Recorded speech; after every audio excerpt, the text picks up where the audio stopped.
been about 18 months now since the launch of the GDPR across Europe, and there's been a real clear impact in terms of conversation about GDPR and people thinking about data privacy and the changes that will need to come into effect since then. I don't think the changes have been negative as people like to comment and moan about the negativity of data privacy, but actually it's just a step change for the industry. It's important that we're regulated, we have access to tons of user data, and we need to respect the fact that that user data is people. I think we like to use the word data to hide ourselves from the fact that we're looking at people's lives and what they do and how they purchase and how they read and interact with content. But actually sometimes that data is really sensitive and we need to be mindful of that.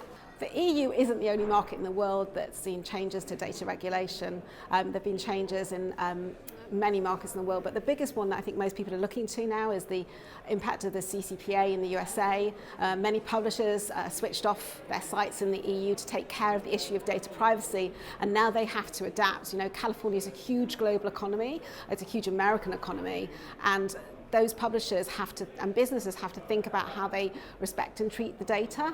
The regulation comes into effect on the 1st of January, and it will be really interesting to see how businesses react and change for that. I think in the EU, many of the businesses that operate here, that are international, are well prepared. But of course, like any legislation, CCPA is different to GDPR, because why could it be the same?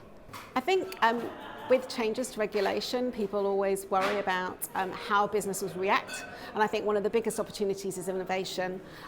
I love this example that someone shared at a previous conference I was at, which is in the 1960s there was no regulation for the motoring industry and people sped on the roads, there was huge death tolls, cars weren't safe, no one wore seatbelts, and a gentleman called Ralph Nader campaigned for change. He wrote a book about being safe at any speed, and Chrysler and General Motors were up in arms saying it's going to be the end of our industry, there'll be massive job losses and everything will change. But ultimately the industry pivoted or changed as people did in those days. No one pivoted in the 1960s, and they just became safer.